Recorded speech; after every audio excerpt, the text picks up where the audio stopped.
주시기 바랍니다. 예, 김광지입니다. 세월호 사건이 일어나고 예능 프로들의 중단이라든가 여러 가지 것들이 있었는데요. 사실은 그 이후에, 그러니까 세월호 사건 이후에 얼마 전에 GOP 총기 난사 사건이 있었지 않습니까? 근데 그 당일날 진짜 사나이라고 하는 방송 프로에서 GOP에서 하는 예능 프로를 했어요. 그리고는 거기서 스나이퍼라고 하는 형식으로 예능 프로를 진행했는데, 이 부위원장께서 보시기에는 과연 그 프로는 세월호를 겪고 나서 방송들이 국민의 감정이나 이 재난 사건이 벌어지고 사건이 벌어난 이후에 방송들이 제대로 변화되고 있다고 느껴지십니까? 저한테 말씀하시는 예, 부위원장.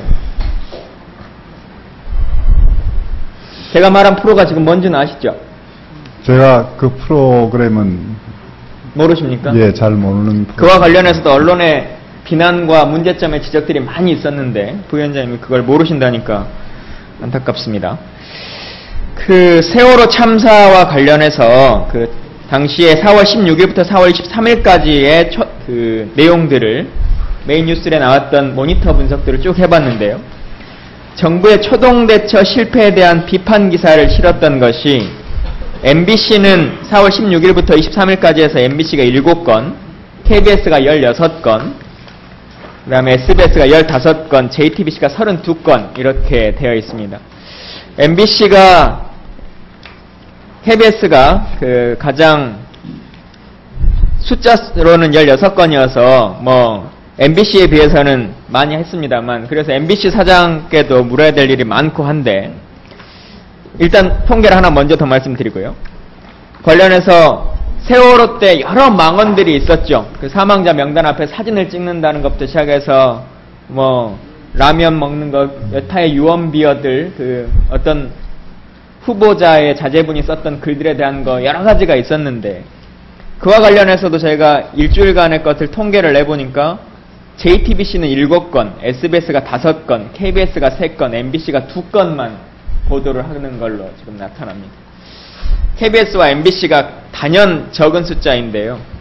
MBC가 지금 오늘 오지 않아서 아쉽게 생각하고, 이 문제에 대해서는 이후에 다른 방식과 절차에 의해서도 계속적으로 저희들이 질문을 하겠습니다만, 과연 이렇게 되는 것이 어떤 것에 기인하는 것인가 라고 하는 문제가 지금 계속 반복돼서 나오는 것 같습니다. 최민희 의원께서 앞서 질의에서 말씀을 하셨습니다만, 그리고 KBS 지금 직무대행께서도 말씀하실 때 여러 이게 지시나 개입이 아니라 요청들이 있었고, 그게 본부장의 자리에서 적절한 판단을 한 것이다 라고 이렇게 지금 말씀하셨지 않습니까? 예. 좋습니다. 이 사건에서 청와대의 전화가 이번 세월호 참사의 경우에는 좀 특별한 이례적으로, 그리고 구조작업에 전념해야 되는 해경의 사기를 살리기 위해서 협조 요청이라고 한다손 치더라도, 근데 문제는 이게 이례적인 게 전혀 아니라고 하는 것이죠. 그래서 지금 김시곤 국장이 발언했던 그 폭로라고 하는 것, KBS에서는 지금 김시곤 국장의 폭로의 내용들이 지금 엄청나게 지금 많이 있는데, 그 내용들의 진위에 대한 파악이나 자체적인 스크린을 하셨습니까? 일부 확인된 것도 있고, 예. 그리고 그 김시곤 국장 자체에 대해서 저희가 조사를 할 예정입니다. 일부 조사를 했고 앞으로 추가 조사를 할 예정입니다. 김시곤 국장의 말에는 이런 것도 있는 거 아닙니까? 박근혜 대통령의 부처님 오신 날 동정을 9시 뉴스 헤드라인 3번째 넣었는데 사장이 2번째로 올려라라고 지시를 했고, 그래서 실제로 2번째로 올려졌다.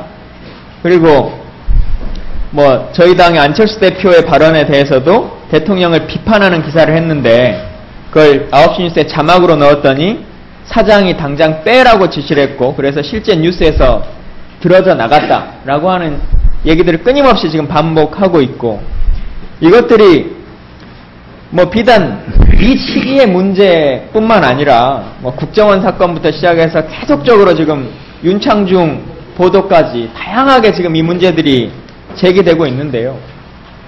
결국은 KBS라고 하는 언론사가 정부 기관의 입장에 대해서 정확하게 이것을 막아낼 수 있느냐, 언론의 중심이라고 하는, 언론의 독립성이라고 하는 것을 지켜낼 수 있느냐라고 하는 문제 제기가 끊임없이 반복되는 거고, 또 하나는 그 중심에 있어서 규란현 사장이 지금 사퇴를 해임이 됐습니다만, 규란형 사장이라고 하는 분이 개인적인 문제인 것이냐, 아니면 다음에 또 새로운 사장이 선임되면, 지금 직무대행께서도 6명의 후보자 중에 한 분이신 걸로 제가 알고 있는데, 다른 사장이 된다고 하면 이것이 바뀔 것이냐에 대한 문제가 있는 것 같습니다. 그래서 지금 유족분이 지켜보시는 가운데서 세월호 국정조사가 진행되고 있는데 세월호 국정조사의 범위에 해당되지 않는 부분으로 생각이 됩니다. 제가 말씀드리는 건요, 지금 그걸 개념 정리를 하셔야 될 건 아니고, 제가 지금 대통령에 대한 이야기나 이걸 말씀드리려고 하는 것이 아니라, 결국은 KBS가 지금 보도에 있어서 망언에 대한 문제라거나, 혹은 정부 비판의 기사 수가 다른 언론사에 비해서, 앞서 제가 통계를 말씀드렸지 않습니까? 네. 그런 통계의 지표라고 하는 것들이 JTBC라든가 SBS에 비해서 작을 수밖에 없는 문제가 이런 것에 기인하는 것이 아니냐라고 하는 제가 문제 제기를 드리는 거고요. 또 어쨌든 해임의 사유에 있어서도 재난방송의 문제나 공공성의 문제가 거론됐기 때문에, 그리고 새로운, 사실 저희가 국정조사를 하는 것이 문제점을 찾는 것도 중요하지만 이후에 같은 일들이 반복되지 않는 것에 대한 것을 고민하는 것도 있는 거 아니겠습니까? 말씀하신 것처럼 유족분들도 보고 계시고 많은 국민들이 보고 계신데, 그래서 그 문제에 대한 제기를 하는 것이고요. 관련해서 직무대행께서 제가 말한 것에 대한 입장을 다시 한번 말씀해 주십시오. 언론의 중립성에 대해서, 정부기관과의 관계에 대해서, 앞으로의 혹은 현재 KBS의 상황과 입장에 대해서. KBS의 현재 보도를 비롯해서 KBS의 제작 프로그램은 철저히 중립적으로 독립적으로 프로그램을 운영해 나가고 있습니다. 특히 KBS 뉴스의 경우에는 어떤 영향도 받지 않고 자체적으로 독립적인 시스템으로 운영이 되고 있기 때문에 KBS에 관해서 어떤 요청이라든지 압력으로 받아들이지 않고 있습니다. 국민한 사람으로서는 꼭 KBS가 그렇게 거듭나시고 잘 운영되시길 바랍니다. 김영윤 의원님 질의해 주시기 바랍니다.